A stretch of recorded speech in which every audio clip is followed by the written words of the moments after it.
Assalamualaikum dear students, my name is Sadia Bajwa and I am here to teach you the physics of class 9th. Today our topic is the branches of physics. There are 9 branches of physics. First of all we discuss the mechanics. Mechanics को हम discuss करेंगे. Mechanics में हम किसी भी body की motion और उसके effects और causes को discuss करते हैं. Causes and effects. The study of the causes and effects of motion. कोई भी बॉडी अगर मूव कर रही होगी तो उसमें एक्सेलरेशन पैदा होगा, कुछ वेलोसिटी जो है वो तय करेगी और कोई डिस्प्लेसमेंट वो तय करेगी. तो ये सब चीजें हम मैकेनिक्स में ही डिस्कस करते हैं. मजीद मैकेनिक्स का एक चैप्टर है, हम बाकी इसको उस चैप्टर में डिस्कस करेंगे. दूसरी ब्रांच है इसकी हीट. हीट जो है, नेचर ऑफ हीट. हीट का एक सबसे बड़ा जो सोर्स है वो सन है हमारे पास. सूरज के जरिए हम हीट को हासिल कर रहे हैं और इसमें हम डिस्कस करते हैं मोड्स ऑफ ट्रांसफर, यानी कि हीट जो है वो ट्रांसफर कैसे हो रही है, एक मीडियम से दूसरे मीडियम में किस तरह जा रही है.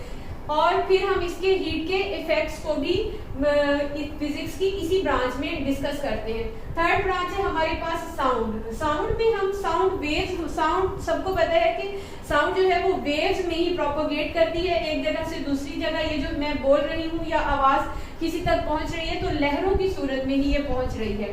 तो ये भी फिजिक्स की एक ब्रांच है. इस ब्रांच में हम वेव, इसकी प्रोडक्शन की, ये कैसे आवाज जो है ये पैदा हो रही है, ये किसी भी बॉडी के वाइब्रेट करने से पैदा होती है. Vibration of a body, vibration से आवाज जो है वो पैदा होती है और इसकी प्रॉपर्टीज और एप्लीकेशन फिजिक्स की इस ब्रांच में डिस्कस की जाती है. नेक्स्ट ब्रांच है हमारे पास, फोर्थ ब्रांच है लाइट. लाइट में हम इस ब्रांच में हम लाइट के फिजिकल एस्पेक्ट्स, उसकी प्रॉपर्टीज, वर्किंग और उसके यूजेस के बारे में स्टडी करते हैं. जैसे सन भी हमारे पास लाइट का ही एक सोर्स है और कुछ आर्टिफिशियल लाइट के सोर्सेज भी हैं. तो वो जो आर्टिफिशियल लाइट के सोर्सेज हैं वो प्रिंसिपल इसी के, लाइट जो फिजिक्स की ब्रांच है इसी के प्रिंसिपल पर बेस करते हैं. इसमें हम मजीद इसकी प्रॉपर्टीज पढ़ेंगे, लाइट की, ये वर्किंग, लाइट कैसे काम कर रही है, और कुछ इंस्ट्रूमेंट्स जो ऑप्टिकल बनाए जाते हैं वो भी फिजिक्स की इसी ब्रांच के प्रिंसिपल पर ही बनाए जाते हैं. जैसे माइक्रोस्कोप और ग्लासेस वगैरह जो लोग बरीद नजरी, करीब नजरी के लिए कुछ यूज कर रहे होते हैं ग्लासेस, वो भी इसी प्रिंसिपल पर ही बनते हैं. फिर हमारी फिफ्थ ब्रांच है इलेक्ट्रिसिटी एंड इलेक्ट्रोमैग्नेटिज्म. इलेक्ट्रिसिटी ये जो फिफ्थ ब्रांच है, असल में इलेक्ट्रिसिटी, इसमें हम चार्जेस के बारे में बात कर रहे होते हैं. चार्जेस रेस्ट में जब हो और चार्जेस जब मोशन में हो. जब रेस्ट में होंगे तब उनके गिर्द इलेक्ट्रोमैग्नेटिज्म पैदा नहीं हो रहा होता, कोई भी फील्ड पैदा नहीं हो रही होती. लेकिन जैसे ही चार्जेस मूव करते हैं और वही इलेक्ट्रिसिटी पैदा हो रही होती है और उसको हम इस्तेमाल में लेके आते हैं तो वहां एक इलेक्ट्रोमैग्नेटिज्म भी पैदा हो रहा होता है. जिस वायर में या जिस तार में करंट पास हो रहा होता है, करंट गुजर रहा होता है, वह इलेक्ट्रोमैग्नेटिज्म भी पैदा होता है. तो इस ब्रांच में, फिजिक्स की इस ब्रांच में हम चार्जेस के बारे में, चार्जेस जब रेस्ट में हैं, रेस्ट में होते हैं तो उनकी क्या प्रॉपर्टीज हैं, जब मोशन में होते हैं तो उनकी क्या प्रॉपर्टीज हैं, और इनका रिलेशनशिप इलेक्ट्रोमैग्नेटिज्म और इलेक्ट्रिसिटी का, ये फिजिक्स की हम इसी ब्रांच में स्टडी करते हैं. फिजिक्स की 6 ब्रांच है हमारे पास, एटॉमिक फिजिक्स. एटॉमिक फिजिक्स में हम स्टडी करते हैं एटम, एटम का स्ट्रक्चर और एटम की प्रॉपर्टीज. तमाम बॉडीज जो हैं वो एटम से मिलकर बनती हैं और एटम का स्ट्रक्चर कुछ इस तरह का होता है कि एटम के बाहर इलेक्ट्रॉन जो हैं वो गर्दिश कर रहे होते हैं और इसके दरमियान अंदर जो न्यूक्लियस होता है, न्यूक्लियस के अंदर प्रोटॉन्स और न्यूट्रॉन्स पाए जाते हैं. तो इन सब की स्टडी, ये किसी एक एटम की बात नहीं हो रही, किसी एक एलिमेंट्स, बहुत सारे एलिमेंट्स जो एटम से मिलकर बनते हैं उनके मुख्तलिफ स्ट्रक्चर्स होते हैं एटम के. कुछ के बाहर जो है वो ज्यादा इलेक्ट्रॉन्स मूव कर रहे होते हैं, कुछ के बाहर कम इलेक्ट्रॉन्स मूव करते हैं, प्रोटॉन्स की तादाद भी जो है वो डिफरेंट होती है. तो इन सब की जो स्टडी है वो हम एटॉमिक फिजिक्स में करते हैं. जो हमारी 7th ब्रांच है फिजिक्स की वो है हमारी न्यूक्लियर फिजिक्स. न्यूक्लियर फिजिक्स में बेसिकली हम न्यूक्लियाई के बारे में स्टडी करते हैं और इसकी प्रॉपर्टीज को स्टडी करते हैं और इसके बिहेवियर को स्टडी करते हैं. अब जैसे हम बॉम्ब्स वगैरह बनते हैं, ये सब इसी के प्रिंसिपल पर ही बेस करते हैं, न्यूक्लियर फिजिक्स के प्रिंसिपल पर। हमारी जो 8 है ब्रांच फिजिक्स की वो है प्लाज्मा फिजिक्स। प्लाज्मा फिजिक्स में हम मैटर यानी कि मादे की तमाम हालतों को स्टडी करते हैं, यानी कि उसकी प्रॉपर्टीज, उसकी प्रोडक्शन, आयनिक स्टेट और उसकी फोर्स स्टेट को। मादा की जो है हमें पता है कि उसकी 3 हालतें होती हैं मादा की जो यानी कि लिक्विड्स, सॉलिड्स एंड गैस। ये मादा की 3 हालतें हैं। इनके बारे में जो हम स्टडी करते हैं वो हम प्लाज्मा फिजिक्स में स्टडी करते हैं। फॉर एग्जांपल मैं आपको पानी की मिसाल देती हूँ कि जब आइस होती है वो उसकी एक सॉलिड फॉर्म होती है।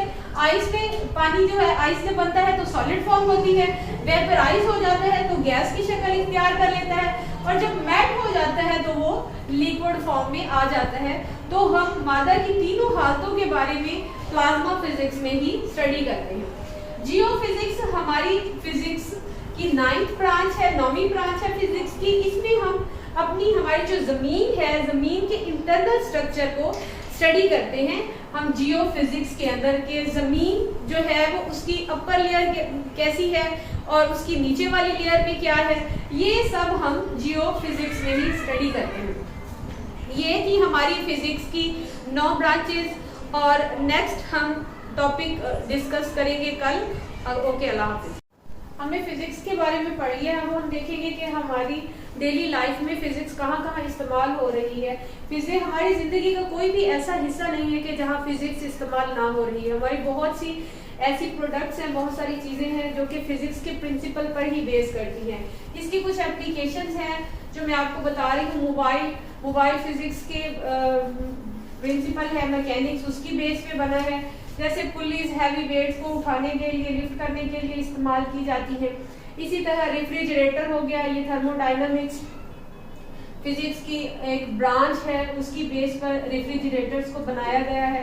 इलेक्ट्रिसिटी जो है वो ना सिर्फ हमें हीट और लाइट देती है बल्कि ये मैकेनिकल एनर्जी भी इससे हम हासिल कर सकते हैं। और भी बहुत सारी चीजें हैं जो हम इस्तेमाल कर रहे हैं, जैसे वैक्यूम क्लीनर हो गए, ये सब फिजिक्स के प्रिंसिपल पर ही बेस करते हैं। टीवी, रेडियो, ये सब चीजें फिजिक्स के ही प्रिंसिपल्स पर बेस करते हैं। जहाँ फिजिक्स के इतने ज्यादा हमें फायदे हैं वहाँ हमें कुछ फिजिक्स के नुकसानात भी हैं।